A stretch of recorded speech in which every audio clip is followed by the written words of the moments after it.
대출을 6억까지밖에 대출 그죠. 안 해주겠다. 네네네. 지방에도 영향이 있을까요, 좀? 그 서울 수도권 투자자들이 음. 그러면 이제 투자자들은 원래 그렇잖아요. 한 단계 더 머리 위에 있다 그래야 되나? 최근에는 호가가 사실 심하게 올랐다고 보셔야 확신을 가지고 계시는 것 같아요. 이거 오를 거다. 그러니까 이분들이 갱신 계약을 해버려요. 그 전세를 받아서 대출 상환해서 잔금 대출하는 거 네. 그거를 아예 규제를 하겠다고. 전세 세입자들하고의 협의는 잘 안 되는 것 같아요. 그렇죠. 지금 분위기가 미분양이 되게 많다고 생각하시는 거예요. 그거 조금 올랐다고 해서 내가 팔 이유가 없는 것 같아요. 자기는 네네네. 싸게 살고 있거든. 네네네. 지금 당장에는 세입자가 살면서 세입자가 매수한 경우가 좀 네. 꽤 있어요. 지금 생각해보면 네. 그분들 판단이 맞는 것 같아요. 그리고 가장 큰 차이가 세대수. 네. 버나드 버무를 어떻게 생각하고 계신지 향후에 이제 네. 3년에서 한 5년이 지난다면 동대구역 일대 부동산 시장이 또 어떻게 될 것이라고 전망 개인적으로 저는 그거 진짜 괜찮아 보여요.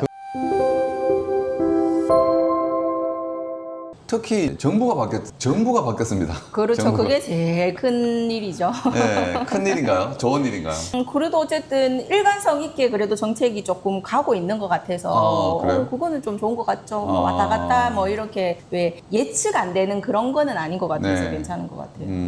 그럼 이번 정부 이재명 정부가 뭐 출범한 지는 얼마 안 됐긴 했지만 네. 그래도 현장에서 조금 느껴지는 거나 아니면 그 소장님들이 바람이 있거나 뭐 그런 게 있습니까? 이번 정부에 대해서 변화라든지. 정부에 대한 바람보다도 이제 네. 우리는 그래도 이걸 업으로 하는 사람들이니까 아무래도 그 좀 정책이 좀 일관적이었으면 좋겠다. 그리고 예측 가능했으면 좋겠다. 그리고 네. 이제 부동산은 이게 단시간에 막 왔다 갔다 할 수 있는 게 아니잖아요. 이게 좀 네네네네. 계획을 크게 잡고 길게 잡아야 되는데 그 방향성을 좀 제대로 잡아줬으면 그대로 가줬으면 네. 이제 거기에 맞춰서 뭐 수요든 공급이든 뭐 결정할 수 있고 또 내 집 마련 계획이라든지 투자 계획이라든지 네네네. 이런 걸 쓸 수 있으니까 그렇죠. 일관성 있게 좀 이렇게 정책을 잘 운영해줬으면 하는 바람. 변화된 건 있습니까? 뭐 거래가 늘었다든지. 거래가 정부가 바뀌어서 거래가 는 것보다도 네. 이제 저희 이제 동네를 위주로 보자면 이제 저희가 있는 하성파크 드림이라든지 이런 게 이제 2년 차가 되니까 네. 거래할 시기가 된 거고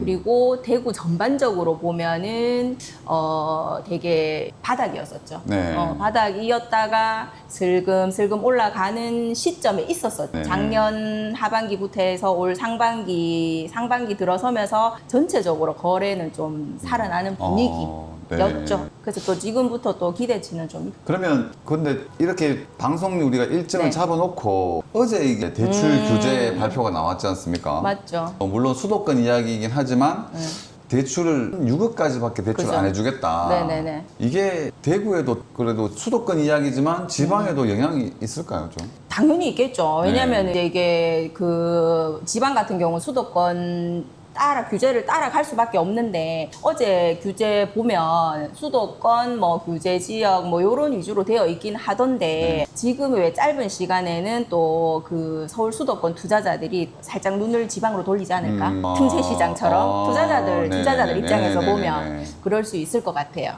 그러면 좀 긍정적인 거 아닌가요? 투자자가 가격- 내려올 거다. 그렇죠. 부동산 규제를 하게 활기를 띨 것 같은 그 짧은 시간에. 근데 그 대신 그건 있겠죠. 규제를 해버리면 또.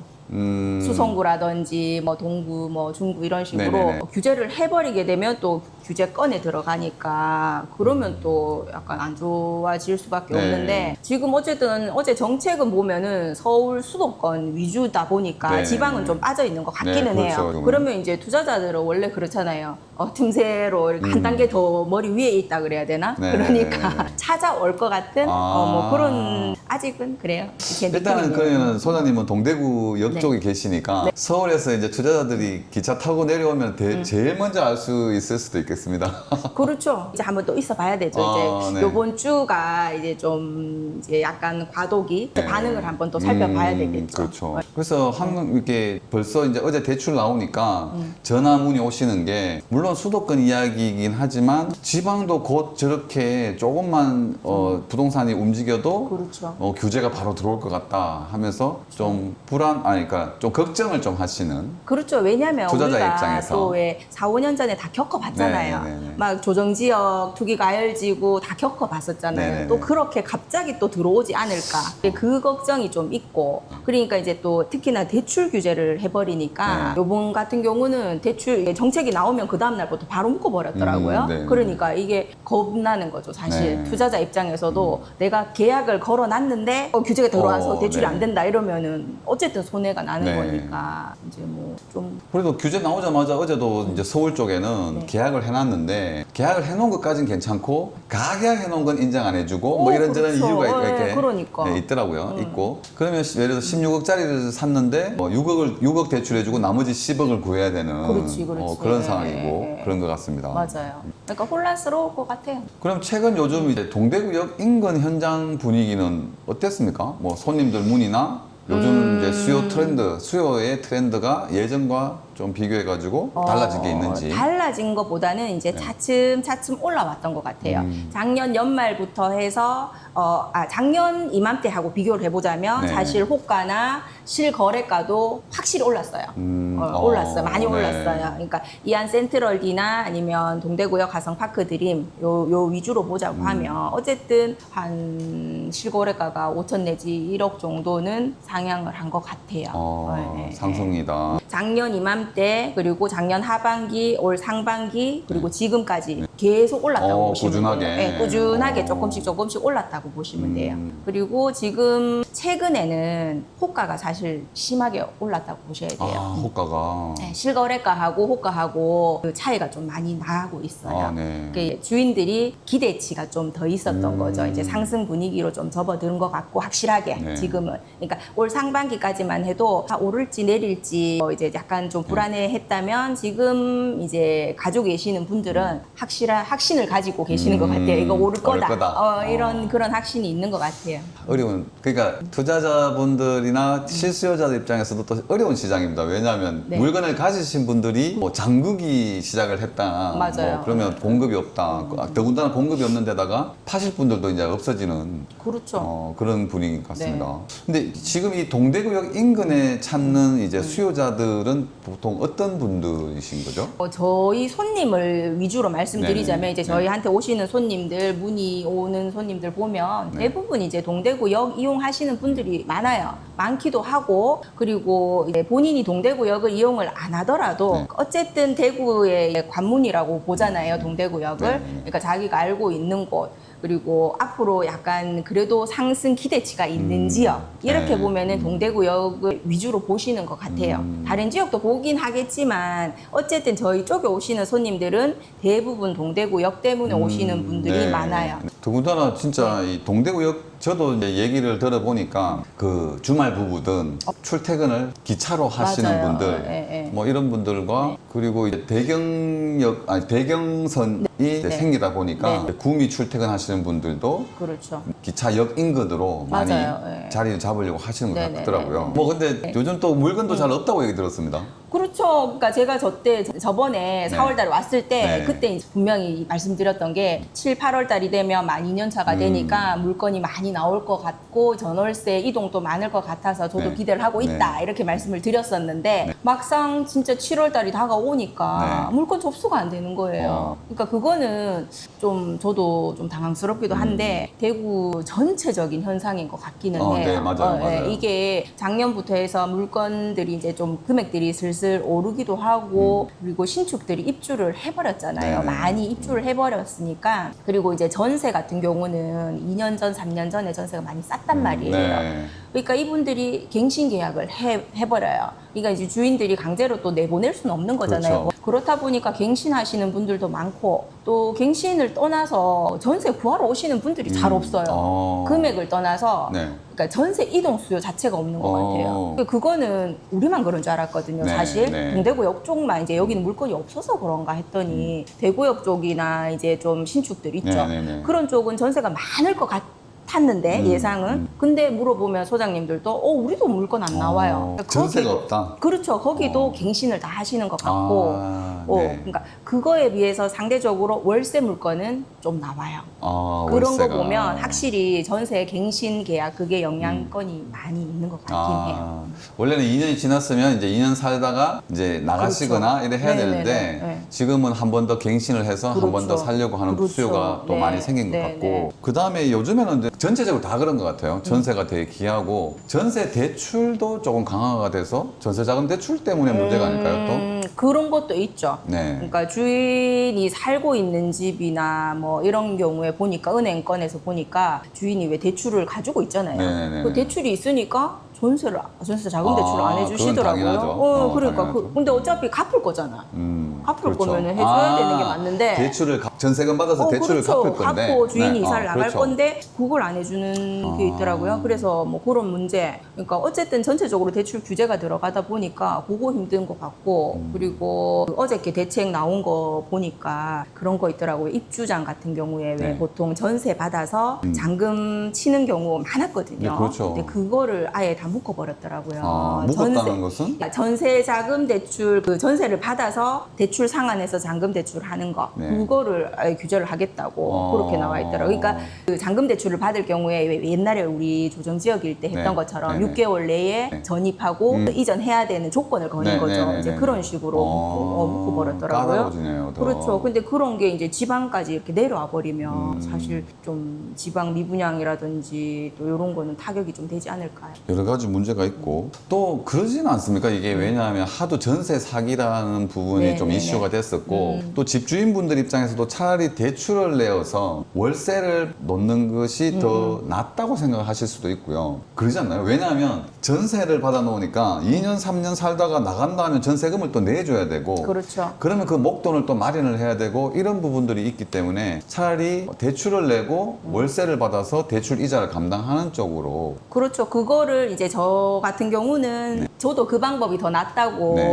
그 권유를 많이 드렸었어요. 맞아요. 그러니까 입주 시기 때. 그러니까 월세 사시는 분들은 또 사실 이제 갱신 계약 이런 게 있으니까. 근데 전세 사시는 분들보다 월세 사시는 분들은 갱신 계약을 쓰지 않는 경우가 좀 더 있고. 월세소들은? 네, 네네네. 그렇죠. 네. 월세 들어오신 분들은 네. 대부분 그런 분들은 그리고 또 만약에 전세 이렇게 내보내야 될 경우가 있잖아요. 네.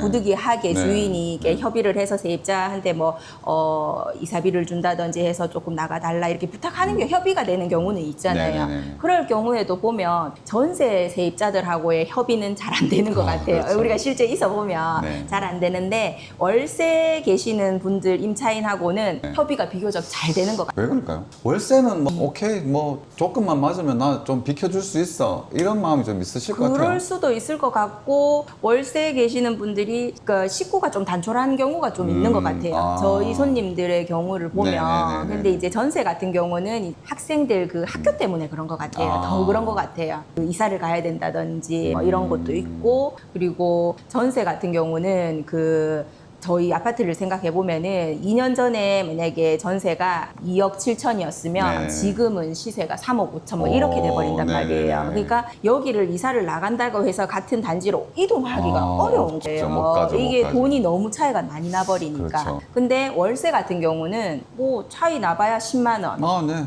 그러니까 뭐 이사비 한 300 정도 만약에 협의가 된다 협의가 하면 된다면, 받아서 새 집으로 다시 가는 것도 괜찮다 이렇게 생각하시는 것도 같기는 해요. 네네. 뭐 개별적인 차이긴 있긴 네네네네. 있지만 그런 것 같긴 해요. 그러니까요. 월세는 솔직히 월세는 또 물량이 또 있거든요. 좀 어느 편이에요. 동네든지 네. 마음만 먹으면 갈 그쵸. 수 있고. 맞아요. 전세는 가격도 올랐지만 전세가 또 물량이 또 없어서. 맞아요.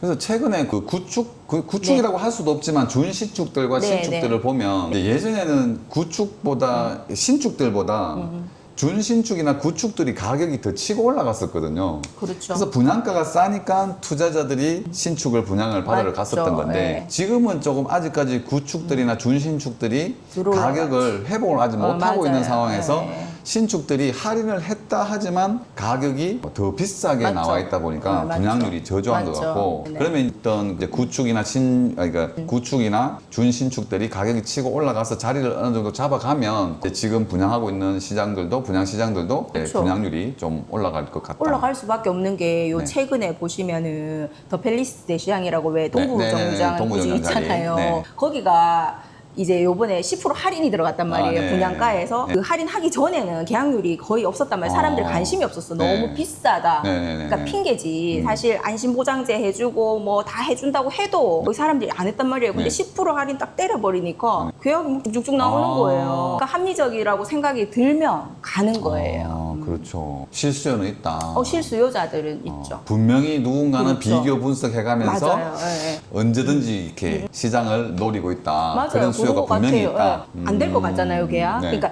왜냐하면 지금 분위기가 미분양이 되게 많다고 생각하시는 거예요. 네, 이제 일반 네, 소비자들은 네, 네, 네. 그러니까 모르시니까 그럴 네. 수도 관심이 없는 거지 아, 사실. 네, 네, 지금 그렇죠. 막 피가 막 오르는 시점이 아니니까 관심이 없으니까 당연히 저것도 안 되겠지 하는데 네. 아니에요. 실제로 어. 가보시면 실거주하실 분들은 진짜 비교해 보시고 이쪽 저쪽 다 다녀보시고 계약이 나온다니까요. 그러면 대시장은 이제 38평이 제일 작은 거의 사이즈 이제 대형 않습니까? 평형으로 해놨죠. 큰 평수들이죠. 근데 그게 할인을 해서 7억 후반 거의 정도 되나요? 8억 정도 봐야 8억 되죠. 가까이 되는데도 예. 최근에 가격 인하 정책으로 좀 분양이 좀 됐다. 그렇죠. 그렇군요. 좀 더 다시 거기도 눈여겨보고 동구 쪽이 지금 네. 분위기가 좀 신축적으로는 좀 살아나는 그런 분위기인 것 같기는 해요. 네. 이제 신축 아파트들의 매매가, 전세가, 네, 네, 매매가는 계속해서 자리를 잡아가고 있고 네, 네. 작년부터 계속해서 상승세 그렇죠. 분위기. 그다음에 전세는 굉장히 모자르고 물량이 없고. 또 2년 만기되면 소장님도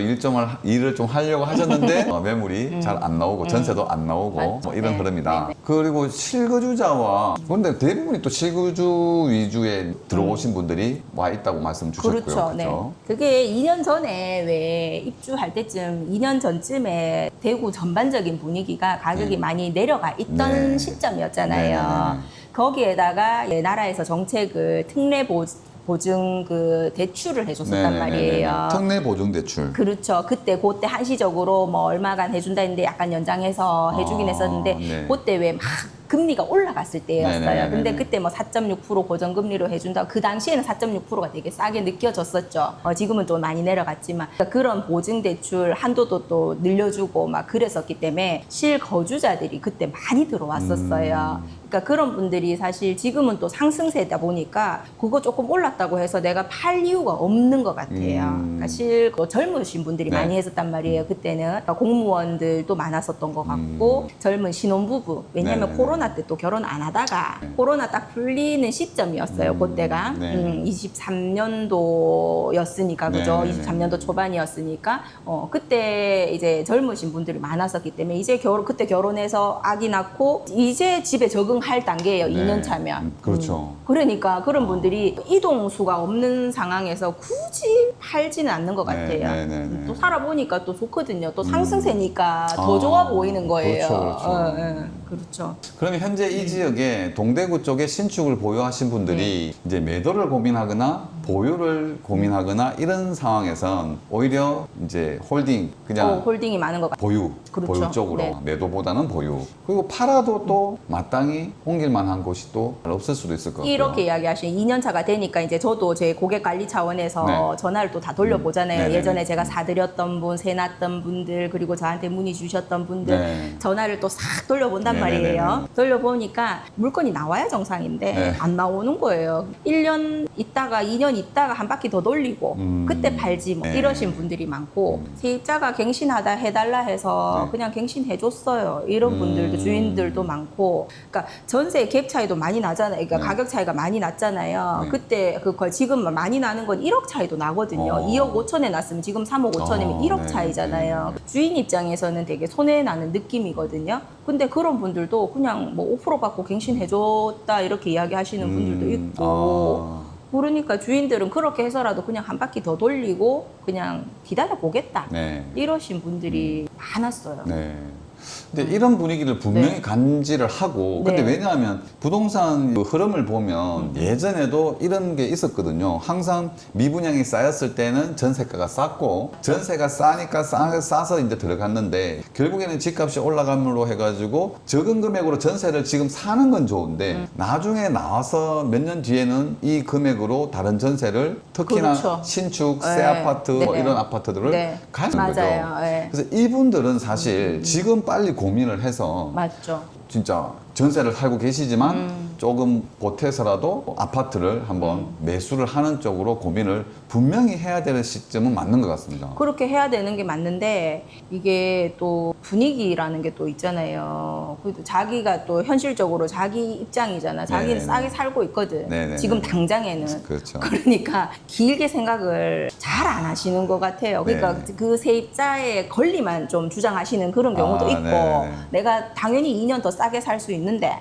왜 지금 왜 나보고 나가라 그래 이런 아. 분들도 있고 네네네. 분명히 근데 지금 어쨌든 그 매매할 타임은 맞긴 아, 맞거든요. 그렇죠. 매수해야 될 타임은 맞는데 갈 데가 많단 말이에요. 네. 지금 골라 갈 네네네. 데가 그래도 아직은 골라 갈 데가 많아요. 이제 한 내년 올 하반기나 내년 돼 버리면은 그게 범위가 자꾸 좁아진단 말이에요. 그래서 그거는 신중하게 고민을 한번 해보실 무조건 필요가 고민을 해야 있죠. 되죠. 네. 근데 지금 이 시점에서 또 고객 관리 차원에서 전화하셔가지고 네. 아마 네. 전세 살고 계신 분한테 멀쩡히 전세 살고 계신 분한테 욕 많이 얻어먹죠.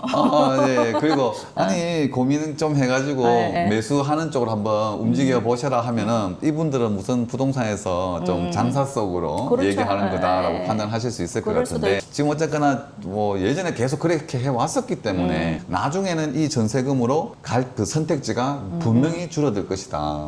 그렇죠. 그것도 있어요. 참 네. 2년 차가 되다 보니까 여기 하성 같은 경우는 거래가 지금 막 많이 일어나진 않지만 네. 그 중에서도 거래가 된 건들이 몇 개가 있단 말이에요.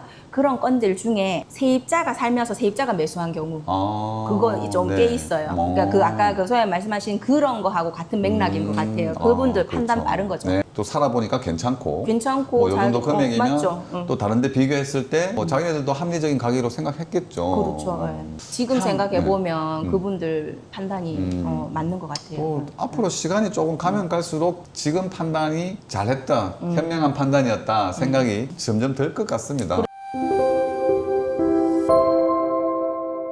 네. 동대구역 센텀 화승파크 드림. 있죠. 네. 이게 2년 차지 않았습니까? 이제 2년이 돼 간다. 아니에요. 그게 아, 여기가 틀린가요? 동대구역이 있고 화성파크 드림이 네. 두 군데예요. 아, 네. 그러니까 저희 사무실이 있는 동대구역 바로 끼고 있는 동대구역 화성파크 드림이 있고 아, 네네. 동대구역 센텀 화성파크 드림이 있는데 그 새마을 오리 가다가 왼쪽에 그렇죠. 있는? 그러니까 바티마 병원을 기준으로 하면 바티마 병원 그 동측에 있는 게 네, 센텀 네, 화성이고 네, 네. 남측에 있는 게 그냥 네. 동대구역 화성이에요. 그래서 많이 헷갈려 하시거든요. 오시는 분들도 이게 역 화성인지 센텀 화성인지 네. 헷갈려 하셔서 그러니까 저희는 이제 부르기는 그냥 저희가 있는 동대구역 화성은 그냥 역 화성이라고 부르고 센텀 화성은 그냥 센텀 화성이라고 이렇게 불러버리죠. 네네네. 그렇게 하긴 하는데 그러니까 센텀 화성 같은 경우는 이제 1년 차예요. 입주한 지 1년, 네네네네. 1년이 차이가 얼마 안 나요. 됐죠. 네, 그래서 아직까지 이제 등기, 그러니까 조합원 아파트이기 때문에 등기가 나와야 돼요. 네. 매매를 하려면. 아직 등기 안 나왔나요? 등기가 이제 가을쯤 뭐 나올 예정이라고 하거든요. 그게 나와야지 어쨌든 정상적인 매매가 이루어질 수 있고, 네. 거기도 마찬가지로 2년 텀으로 전세나 월세를 낳는 집이 많기 때문에 네네. 거기도 한 2년 차, 내년 4월, 5월쯤 돼야지 이렇게 활발하게 거래가 될 것 같아요. 그러면은 소장님이 지금 계신 곳은 역화성. 그렇죠. 동대구 역화성. 우체국 끼고 골목 안으로 그렇죠, 화성파크 드림 정문 네, 앞에. 그게 이제 동대구역 화성파크 역화성. 드림이고 바티마 병원 그 옆에 있는 동편 거, 쪽에 있는 동편에 있는 거는 새마을 오리 쪽 방향으로. 네, 센텀 화성. 그래도 거기도 이제 입주는 다 끝났고 그죠? 1년이 돼 입주는 갔으니까. 다 끝났고 거기가 이제 사실 한참 어려울 때 미분양이 조금 있었어요. 근데 네. 미분양이 작년에 소진이 다 거의 다 된 걸로 알고 있고 지금은 뭐 큰 평수 저층만 몇 개 남아 있는 걸로 아는데 그것도 아마 소진이 곧 될 것 같기는 해요. 거의 뭐 다 됐다고 보셔야 되죠. 네. 그게 미분양돼 있어 생각하셔서 오시는 손님들이 있어요. 간혹 네. 예전에 광고 보고 이게 동대구 역화성이 미분양된 건 줄 알고 오시는 분들 간혹 있고, 근데 센터 마성도 거의 다 됐기 때문에 네. 지금은 뭐 그런 뭐 미분양 물량 84 타입이나 이런 거는 없다고 보셔야 네. 돼요. 위치가 좋은 편이에요, 거기도.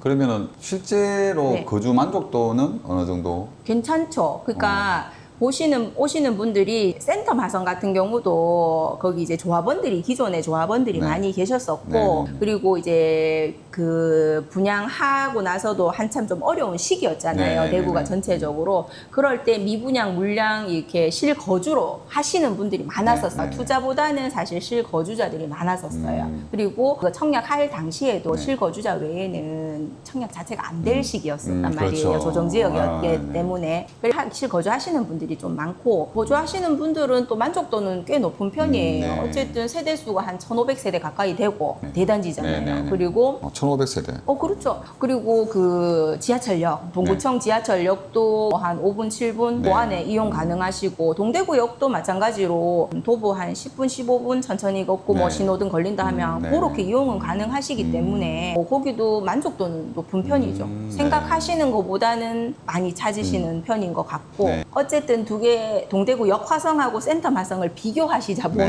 네. 똑같은 화성인데 가격 차이 왜 이렇게 많이 나요? 그리고 또 바로 옆에 붙어 있는데 가격 차이 왜 이렇게 많이 나요? 이렇게 하시는 분들 많거든요. 근데 그거는 어쩔 수 없는 것 같아요. 가격 차이가 많이 나나요? 많이 나죠. 지금 이제 센터 마성이 사실 지금 거래가 되진 않기 때문에 네. 뭐 실거래가 막 찍히고 그러진 않아요. 네. 그런데 동대구 역화성 같은 경우는 지금 거의 뭐 한 84 타입 같은 경우 한 7억 정도 선을 본다고 네. 하면 6억 후반에서 7억 네. 정도를 본다 하면 센터 마성 같은 경우는 6억 정도, 뭐 6억 초반 뭐 정도 보셔야 안 되겠나 싶은데, 그러면 뭐 한 5천에서 1억 가까이 차이 날 수 있는. 그 정도 차이 날 수밖에 없는 게, 그게 입주대로 돌아가서 한번 생각해 보면 네. 처음에 동대구 역화성 파크 드림 같은 경우가 왜 그때 막 한참 분양건이 막 상승기 때, 그때 네. 이게 화성 파크 드림이 8억까지 찍었었단 말이에요. 분양건이 네. 8억 매가가 8억까지 네. 됐을 때 센텀 화성이 분양을 했었어요. 아. 그때 센텀 화성이 거의 한 6억 정도에 분양을 했었단 말이에요. 네. 그러면 어쨌든 한 2억 정도 차이가 네. 났었잖아요. 네. 그 당시에도. 네, 그렇죠, 그렇죠. 그렇죠. 그런데 그러다가 조정 지역이 막 이렇게 되면서 네. 이 센터 마성은 전매가 안 됐단 말이에요. 아. 그러니까 팔 수가 없었어요. 네. 근데 그때 동대구 역화성은 막 내리막길을 갔잖아요. 마피까지 갔었단 맞아요, 말이에요. 맞아요. 이게 막 격동을 겪었어요. 화성은 올라갔다 내려갔다 막 이러고, 그러다가 입주를 맞았을 때 센터 마성이 이제 네. 입주를 한 거죠. 네. 그랬을 때 센터 마성은 그동안 거래를 할 수가 없었으니까 그렇죠. 안 움직였던 거예요. 그러다가 동대구 역화성이 올라갔다 내려갔다 할 때 입주를 해버리니까 이게 그냥 입주를 한 거죠. 근데 지금은 뭐 어떻게 보면은 덕본 거죠. 센터. 동대구역 화성파크는 격동의 시기를 많이 겪었고 그렇죠. 그런 분위기에서 이제 센텀이 들어올 때 분위기는 그런 대로 어느 정도 자리 잡았을 때다. 맞죠. 그러면 지금 궁금한 게 이 동네에서 1등이라고 해야 되나요? 그거 질문 많으신데 아, 그래? 1등이라기보다는 동대구 역 기준으로 보면은 사실 뭐 독보적으로 이안 센트럴 D, 가격으로 볼 수밖에 없겠죠, 일단. 그렇죠.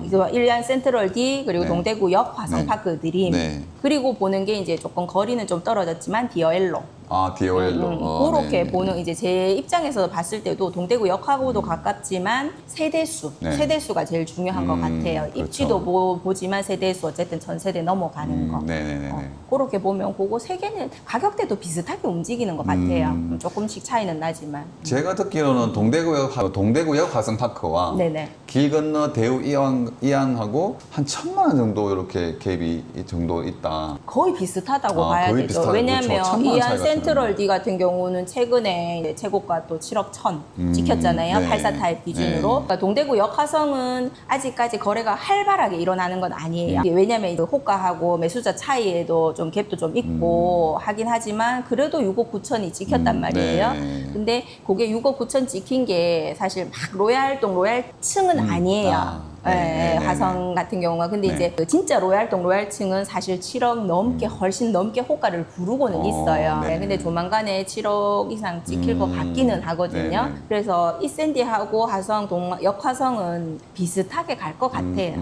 그러니까 매수자들이 이제 선택하는 취향? 취향 차이인 것 같아요. 어. 구조나 인테리어 뭐 이런 차이지 단지 규모나 커뮤니티 그리고 입지 네. 그리고 브랜드 이런 거는 거의 비슷하게 인근에 네네. 인근에 이제 이게 지금 동대구역하고 네. 동대구역 뭐 복합 환승센터 그다음에 뭐 신세계 백화점 있죠. 뭐 전국에서도 매출이 좋기로 유명한데 이런 네. 이런 주위 이제 인접하고 있는 이런 인프라들이 이런 어떤 단지 방금 말씀 주신 이런 단지에 어떤 가치를 주고 그렇게 영향이 있을까요? 당연히 영향이 있죠.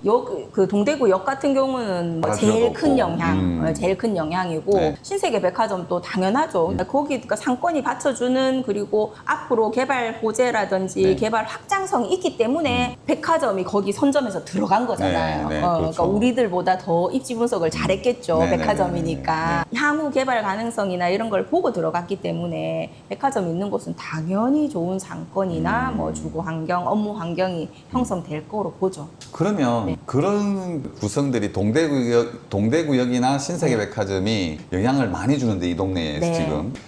지금 여기서 그럼 좀 궁금한 게 그러면 입지면으로 가깝게 따지자면은 바로 앞에 센텀이 있지 않습니까? 센텀 이편한 세상 이편한 센터 세상. 있죠. 이편한 세상 이편한 세상이 그러면은 또 가격이라든지 분양률이라든지 이게 좋아야 되지 않을까요? 좋아야 가격이 되는데 비싸- 가격이 지금 이게 이편항 같은 경우도 이제 후분양으로 진행되잖아요. 네네네네. 그러니까 84타입으로 기준으로 말씀을 드리면 지금 분양가가 한 7억 정도 선 이렇게 네네. 나왔잖아요. 네. 그러니까 이한 센트럴디나 역화성이 이제 7억으로 올라왔단 말이에요. 그러니까 작년 하반기부터 해서 조금씩 올라와서 네네네네. 이제 7억이 됐어요. 네네네네. 근데 이편항 같은 경우는 그 이센디나 역화성이 7억 안 될 때 벌써 7억 3천 막 이렇게 아하, 분양을 그렇죠. 해버렸잖아요. 네네네. 그러니까 당연히 비싸다고 생각이 들죠. 이게 그렇죠. 소비자 입장에서 수요자 입장에서는. 그리고 가장 큰 차이가 세대수.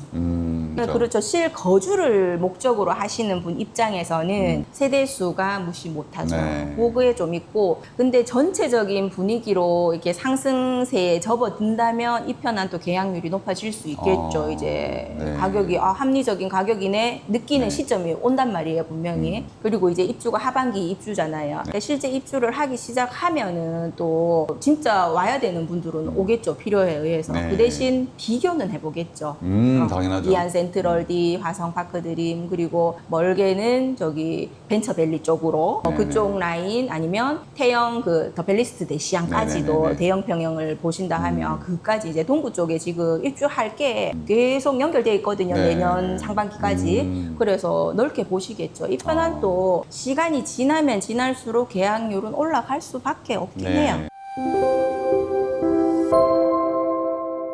그리고 최근에 또 이게 네. MBC 네거리가 벤츠밸리 네거리라고 얘기를 많이 하거든요. 네네. 그래서 벤츠밸리 그 일대에 이제 네. 신규 공급 얘기가 있는데 또 신규 공급이나 청약 관련해서 들리는 어떤 이야기들이 있습니까? 신규는 아니고 사실 네. 후분양으로 들어가잖아요. 전부 네, 거의 다 그렇죠. 후분양이다 요즘에 후분양이죠. 보니까 네. 사람들이 잘 몰랐었던데 거기가 신축을 분양해 이렇게 하시는데 그냥 짓고 있었어요. 꾸준히 올라가고 있었어요. 네네네. 그러니까 힐스테이트 동대구 센트럴 있었고 그리고 지금 요즘 가장 핫한 곳은 거기죠. 어나더 MBC 자리. 어나더. 그거는 네. 이제 독보적인 네. 화제성 진짜 독보적이긴 하죠. 네. 그 자리. 그리고 최근에 한번 청약은 했었는데 너무 높게 나와가지고 벤처밸리 푸르지오 네. 이름도 벤처밸리 넣었어요. 네. 벤처밸리 푸르지오 넣었는데 84타입 기준으로 해서 분양가가 너무 높게 나오다 네. 보니까 사실 원래도 지금 분양 시장이 약간 관심이 좀 떨어져 있는데 너무 높게 나와버리니까 조금 약간 충격받았었거든요, 사실. 네. 그래서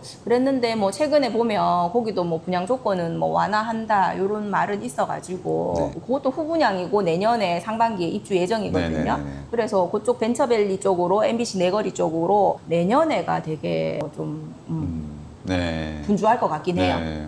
벤츠밸리 네거리 푸르지오 가격 조금 조정해가지고 투입한다 하더라고요. 조정 많이 해야 될 것 같아요. 그렇죠. 이게 동대구 센트럴 있잖아요. 그 네. 맞은편 힐스테이트 동대구 센트럴 84타입하고 비교했을 때도 좀 그래요. 조금의 차이는 있겠지만 네. 일단은 조금 가격 조정해서 나온다 하더라도 인근하고 비교했을 때 가격 차이가 좀 있다 아직까지는. 그렇죠. 주변에 다 신축이잖아요. 네. 디어엘로나 그리고 비스타 동원도 한 4년 네. 정도 네. 거의 신축급이고 하니까 대체재들이 또 조금 있단 말이에요. 그래서 구축이든 신축이든 비교를 많이 해보시거든요. 네. 요즘 네. 수요자들은. 그래서 좀 적정한 아까 제 말씀 우리 초반에 말했던 합리적인 가격으로 나와줘야지 계약도 좀 될 것 같고 네, 네. 수요자들도 이동 수요도 있을 것 같아요. 어나더 버머 굉장히 그렇죠. 핫하고 네네. 진짜 부동산에 좀 관심 있는 분들은 다 지켜보고 있고 맞죠. 오늘하고 내일까지는 또 일반 분한테도 네. 인하우스도 분양한다. 네. 공개한다고 네. 하더라고요. 네. 근데 이제 소장님 생각이나 소장님 주위에 있는 그 소장님들의 생각이 네. 어나더 버머를 어떻게 생각하고 계신지 분양률이 어떨 것이다. 굉장히 이게 얘기를 많이 하지 않나요? 많이 했었죠. 그리고 이제 VIP들 위주로만 이제 공개를 네, 네, 했었고 또 하이엔드 아파트로 뭐 컨시어지 서비스라든지 뭐 네. 이런 진짜 들어갈 수 있는 서비스는 다 넣어놨잖아요. 네, 네, 네, 네. 진짜 고급으로 들어가 있기 때문에 기대는 되는데 대구에 계시는 분들이 어쨌든 가야 되는 거잖아요. 네. 기존에 수성구 계시는 분들 뭐 말하자면 거기 제니스 네, 네. 제 제니스에 법원 계시는 에브리, 분들, 두산 이브 제니스. 두산 이브 제니스에 계시는 분들을 타겟으로 한 것 같기는 한데 네. 과연 이동을 많이 하시겠나 네. 조금 걱정 반 기대 반이에요. 그러면 초기 분양률을 조금 점쳐보자면 얼마 정도 초기 예상하시는지 소장님 생각이 아니라 네. 인근 소장님들하고 얘기했을 네, 때 네.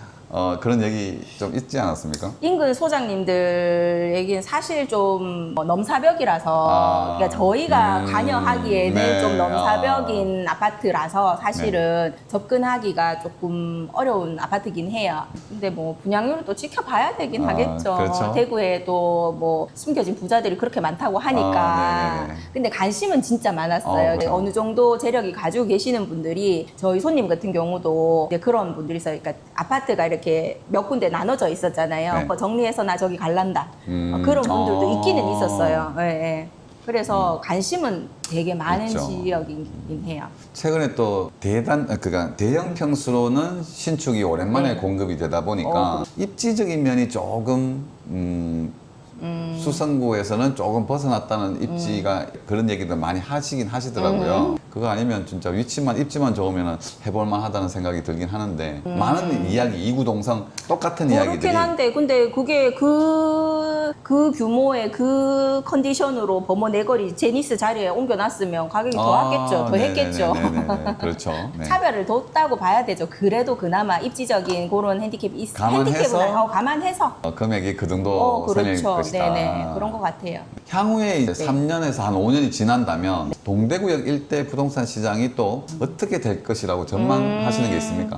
전망보다도 그 동대구역은 이미 또 지금 핫한 지역이기도 네네네. 한데 3년, 5년 길게 본다 하면 저는 제일 먼저 꼽는 게그 대구 경북 통합 신공항 이전. 네. 이전하면은 거기 지금 동대구역하고 가깝단 말이에요. 차량으로 그렇죠. 한 15분 정도 거리밖에 안 되는 위치인데 거기 후적지 개발을 하게 되잖아요. 네네네. 개발을 하게 되면 당연히 동대구역하고 연계해서 개발이 될 것 그렇죠. 같아요. 네. 무조건 연계해야겠죠. 그러면 이제 어쨌든 제일 지금 문제가 고도 제한이 걸려 있는 거 그거 풀릴 가능성이 아주 크고 네. 그러니까 향후에 앞으로 갈수록 이제 그때 이제 대구에서는 제일 뭐 괜찮은 지역 그러니까 그 대구 그 공항 이전하고 나서 거기에서 이렇게 확장된 네. 개발성 네, 네, 그런 네. 걸 본다고 하면 동대구역은 앞으로도 괜찮을 것 같아요. 네. 밝다. 그렇죠, 발전. 동대구역 발전은 네, 지금도 많이 개발되고 발전되고 그렇죠. 있지만 앞으로도 계속해서 밝은 그렇죠. 길게 전망. 또 3년, 5년 이야기 하시니까 네네네. 그 이유가 왜 그게 그렇잖아요. 부동산이라는 게 왜 희망을 먹고 자라잖아요. 앞으로 네네네네. 뭐가 될 것 같다 네. 뭐 이런 거니까 네.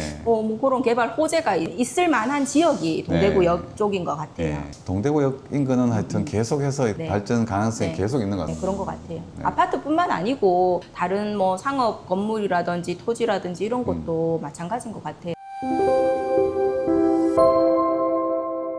지금 이 시점에 보면 네. 이제 신혼부부나 생애 최초 첫 집을 매수 마련해 보려고 하는 네. 고민하는 이제 30대, 40대에게 이런 실수자에게 추천하고 싶은 단지는 어딜까요? 그거는 뭐 각자 상황에 맞게 하셔야 되는 거잖아요. 네, 무리하시면 절대 안 되고 요즘에 또 규제도 또 들어갈 수도 있고 하기 때문에 장기적으로 계획을 잡으셔야 네. 되는 거는 맞고 동대구역 쪽으로 보자 하면은 아까 초반에 말씀드렸던 동대구역 화성 파크 드림, 이안 센트럴D, 디어엘로, 네. 샵 디어엘로까지 네네네네. 그렇게가 사실 탑3긴 해요. 그 여유가 되시면은 그쪽 위주로 투자나 실거주 다 좋다고 보셔야 되고 이제 거기 조금 약간 무리다 싶으시면은 실거주만으로 위주로 보시자 하면은 저는 이제 신암동 네. 그 뉴타운 지역 있죠. 거기 아까 네네네네. 말씀드렸던 센텀 화성 파크 드림하고 그 뒤편으로 해모로 이스트 해모로. 웨스트 네. 그리고 경대 쪽으로 가자면은 해링턴 네. 있어요. 동대구 네네네네. 해링턴.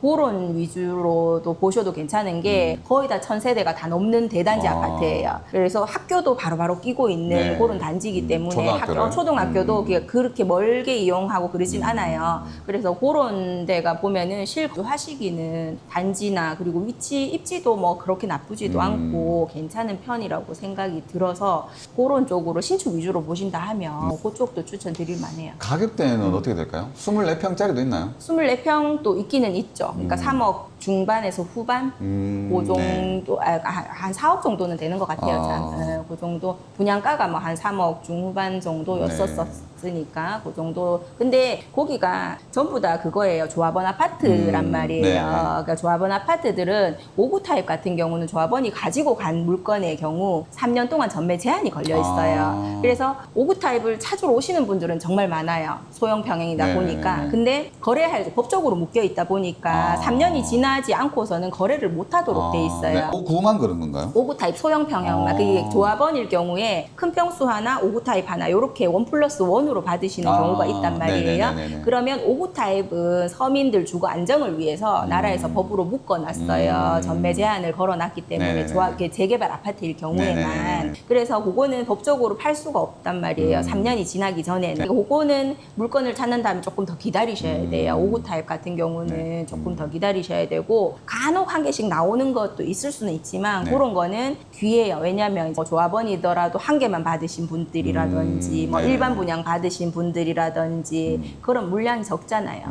그러니까 그 물량이 적을 때는 꼭 그거를 사려고 하면 가격이 조금 높아질 수밖에 그렇죠. 없어요. 그러니까 그러신 분들은 그러다가 기다리시다가 그냥 84 타입 네. 약간 저렴한 매물, 저층 매물 네. 이렇게 가시 좀 합리적으로 생각하시는 분들이 좀 있죠. 네.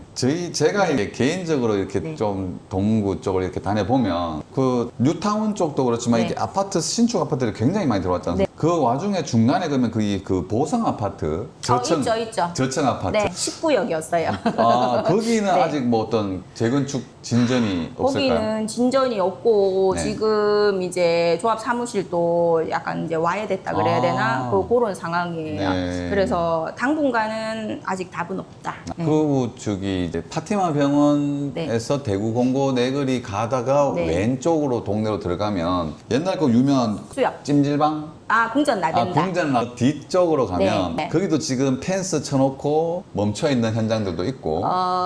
그렇죠. 그러니까 네. 동구든 대구 전역에 보면 그런 있죠. 현장들이 군데군데 네, 있어요. 네, 네, 네. 그 동구 쪽 고기, 그러니까 소위 말씀하신 고기는 원래 시남 시장 재개발 재건축 그거였는데 네. 그것도 분위기가 한참 좋을 때 시작은 했었어요. 네, 네, 네. 했는데 뭔가 좀 안 맞아서 안 됐겠죠. 그래서 그것도 장기 임대로 전환을 해서라도 분양을 해보려고 하다가 그것도 지금 멈춰져 있는 상태. 근데 그거는 세대수가 얼마 많진 않았어요. 200 몇 세대밖에 안 네, 됐고 네. 그거보다는 지금 이제 공사 한참 진행 중인 그 파티마 병원 맞은편 쪽 네. 이안 센트럴 D에서 보면 북측 네. 동대구역 가성파크 드림에서 보면 서측 네. 거기 올라가고 있는 게 삼정이에요. 삼정에서 네네네. 짓고 있는 건데 그것도 사실 처음에 그 저기 땅 매입할 때 네. 그때가 한참 가격이 너무 좋을 때 해서 비싸게 매수를 하신 것 같아요. 네네네네. 그 업체에서. 그러다 보니까 그 자기네들이 원하는 분양가를 못 맞춰내는 거예요. 그렇죠. 많이 떨어졌잖아요. 그래서 그것도 장기 임대로 전환이 된 상태예요. 근데 언제 분양을 할지 아직 그거는 아직 일정이 안 나왔어요. 장기 임대로 임대로 분양을 받고 전환을 했는데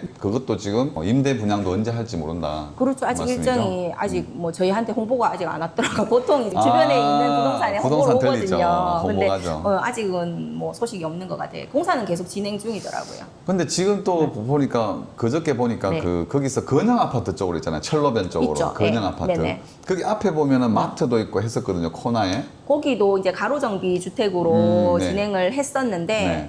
거기도 분위기 참 좋을 때 시작은 했었단 어, 말이에요. 네네네. 근데 이게 그 이주하고 뭐 이런 것들이 조금 늦다 보니까 시기 타이밍이 조금 늦어진 거죠. 그 지금은 이제 거기도 이제 이주는 다 한 상태고 네네. 근데 아직 철거나 이런 게 아직 진행은 안 된 상태예요. 그런 곳이 좀 군데군데 있고 또 궁금해 하실 것 같으면은 그 진암동에서 보면 아까 센터 마성 말씀드렸잖아요. 네, 네네네. 센터 마성에서 그 동구청 쪽으로 보면은 거기 1구역이거든요. 네네네네네. 크게 있는 네. 곳. 거기도 조합원 아파트긴 한데 거기도 이제 조합원 동호수 추첨 요거는 완료가 됐지만 일반 분양 시기를 아직 못 잡고 있어요. 거기가 원래는 모델하우스를 지금 바티마 병원 맞은편에 벌써부터 지어놨었어요. 근데 시공사가 아마 코롱으로 코롱하는 돼 채. 있는. 브랜드도 네. 좋고 세대수도 좋고 입지도 좋고 네. 다 좋았는데 이게 타이밍을 못 맞춰버리니까 이런 사태가 발생한 건데 제일 안타까운 현장이 그 현장이에요. 그럼 그 여러 가지 아직까지도 동대구역 인근으로 네. 해도 아파트 신축이 지어질 땅들은 아직 준비가 되어 있는 단계는 맞거든요. 준비는 되어 있고 네네. 땅 작업은 거의 다 끝난 그렇죠. 상태에서 네. 분위기를 보고 있는 것 같은데 네. 그 중에서 공급이 된다면은 지금 대우 이안이나 네. 동대구역 화성파크 네, 네. 정도의 입지가 견줄만한 곳이 거의 없어 보이는데요. 그래도 공급이 된다 해도 없죠. 공급이 되더라도 소규모로 될 것 같아요. 500세대 미만. 네. 그러니까 그런 거는 사실 그 세대수가 진짜 중요하거든요. 그러니까 그렇죠. 동대구역 주변에 1000세대 이상 되는 게 몇 개 없단 말이에요. 그래서 말씀드렸던 게 이샌디 화성파크 드림 그리고 디어 엘로 정도가 1000세대, 뭐 1200세대, 1300세대 요 정도 네, 수준이니까 그만한 부지가 이게 작업하기가 쉽지는 않아요. 그렇죠. 네. 그럼 앞으로 공급이 된다 하더라도 정말 여기보다 지금 더 좋은 입지가 나오기는 쉽지 않을 것 같다. 쉽지 않죠. 그리고 거기가 역 주변이다 보니까 네. 토지 자체가 상업지역이에요. 그렇죠. 일반 상업지역, 중심 상업지역이기 때문에 땅 가격 자체가 비쌉니다. 비싸기 때문에 진짜 예전처럼 완전 상승기, 막 하루 자고 일어나면 올라가고 이런 시기가 오지 않는 이상은 땅을 매입하기가 너무 어려워요. 그래서 막 1000세대씩 이렇게 넘게 들어올 자리를 마련하기는 쉽지는 않아요. 대단지가 들어올 네, 위치는 네. 없다. 범어자이도 지금 관심에서 조금 멀어져 있는데 네. 버나드 범어하고 동대구역 그 힐스테이트 동대구 센트럴하고 거의 입주식이 비슷하게 맞춰지거든요. 네네네네. 내년 상반기에 거의 다 들어오는데 범어자이가 저는 버나드 범어 바로 붙어 있거든요. 네네네네. 괜찮아 보여요. 개인적으로 저는 그거 진짜 괜찮아 보여요. 그거 예전에 10억 정도 분양했다가 5천에 분양했는데 네. 계약금 5천만 원 받고 입주 때까지 완판했었죠. 네, 그렇게. 그것도 사실 그거는 범어자이는 타이밍을 진짜 분양 시기를 좀 손해 본 거긴 해요. 그렇죠. 그 위치에. 예. 그럼 그 위치를 예. 좀 좋게 평가하시는 건가요? 그런 이유가 있습니까? 그렇게 좋게 그렇게 좋은 평가가 아니라 그러니까 지금 어나드 버머나 힐스테이트 동대구 센트럴이라든지 뭐 주변에 벤처밸리 쪽으로 지금 네. 들어오는 신축들에 비해서는 지금에 봐서는 또 합리적으로 보인다는 거죠. 근데 금액이 네. 10억 정도면은 그렇게 썩 좋은 금액은 아닌 것 같은데요. 그 범어동으로 범어동이긴 봐야 하지만. 되는 거죠. 범어동으로 봐서. 그리고 앞으로 벤처밸리 쪽 그쪽 편으로도 약간 호가가 뭐 상승한다고 생각하면 어쨌거나 그렇게 보는 그게 거죠. 벌써 입주가 다 돼가네요. 다 돼가요. 그러니까 내년에 이쪽으로 입주가 몰려 있거든요. 네네네. 그래서 실거주하실 분들은 이쪽으로도 관심 있게 보셔도 괜찮아요. 근데 그때 네. 그 당시에는 네. 이제 실수요자들보다는 투자 성향의 수요가 좀 있었던 것 많았죠. 같고 그다음에 이제 이게 5천만 원만 넣고 그 당시에는 그렇게 얘기했죠. 5천만 원 넣고 3년을 갈 수 있다 해서 이제 투자를 하신 분들이 좀 있는 것 같은데 네. 내년 초에 입주인가요? 내년에 2월 입주 예정이니까 봐봐요. 어나드 뭐 1월달, 2월달 그리고 푸르지오나 아까 그 힐스테이트 동대구 같은 경우도 뭐 4월달 입주 예정이니까 그리고 올 하반기부터 당장에 센텀 스퀘어, 그 이편한 센텀 네네네. 스퀘어, 그 더 팰리스트 대시양 요런 게 지금 연말부터 입주를 시작해서 네. 내년 상반기까지 쭉 동대구역 주변으로 수성구 고 맞은편 쪽으로 네. 계속 입주가 있는 거죠. 네. 그래서 범어자이는 아직 그 당시에 투자할 때 투자자분들은 아직 그 기간이 많이 남았다 해서 투자를 했는데 그게 제가 말씀드린 이제 곧 돌아서서 지금 6개월 그렇죠. 뒤에면은 입주 준비를 해야 네, 되는. 네. 그러면 10억짜리 집을 5천만 원 넣고 있었는데 지금 입주 잔금을 치려면 좀 부담스럽지 않을까 생각은 좀 듭니다. 그렇죠. 그것도 이제 한번 지켜봐야 되는데 네, 그래도 네, 네. 지금은 피가 붙어 있는 그래요? 상태니까 예, 피가 붙어 있고 찾으시는 분들이 있단 말이에요. 실거주 하실 분들은. 그러니까 이제 연하드 범어라든지 여기는 또 이제 너무 높다 보니까 그렇죠. 예. 또 뭐 여러 가지로 비교는 하시기는 하시는 것 같아요. 이쪽 저쪽 비교하시고 예. 그래도 수성구 입성하기에는 또 뭐 나름 그렇게 나쁘진 않다, 괜찮은 네. 것 같다 이렇게 느껴지는 거죠. 음. 지금은 그렇게 느껴지는 거죠. 네, 그 네, 분양 네, 당시에는 사실 조금 비싸다 느낌이 좀 있긴 있었죠. 아직 하여튼 10억 정도면은 저희가 보면은 뭐 황금 내거리 쪽이나 이쪽하고도 선택지는 좀 있거든요. 8억대, 그렇죠, 9억대 그렇죠. 있고. 그래도 여기가 이제 학원 이용하고 하는 게 그 좀 낫지 않을까? 학생들 공부하는 그럴 수 데는. 있겠죠. 네네네. 지금 분위기가 그래도 전체적으로는 좀 바닥을 다지고 상승 분위기로 좀 접어든 것 같은 느낌이에요. 현장에서 그렇죠. 느끼기에는. 그래서 사무실 방문해 주시던지 전화 주시면 네. 제가 그 상황에 맞게 설명드리고 언제든지 자세하게 상담. 그럴 거니까 네. 전화 문의 많이 주세요. 감사합니다. 네. 하여튼 이제 소장님 오랜만에 몇 개월 만에 네. 다시 뵀는데 동대구역 소식도 궁금하고 네. 동구 쪽 이야기도 네. 궁금하고 해서 네. 다시 한번 초대해 드렸습니다. 아유, 감사합니다. 그때 나오신 김에 네. 소장님 네. 사무실 위치와 네, 네. 소개 한번 하시죠. 그럴게요. 안녕하세요. 저는 동대구역 화성파크 드림 앞에 있는 선우부동산 김현주 소장입니다. 저희는 이제 신암동 쪽에서도 파티마 병원 맞은편에 신암 우체국이 있어요. 우체국을 끼고 들어오는 쪽이 동대구역 화성파크 드림 정문입니다. 정문 바로 앞에 있습니다. 선우부동산 많이 찾아주세요. 네. 반갑습니다.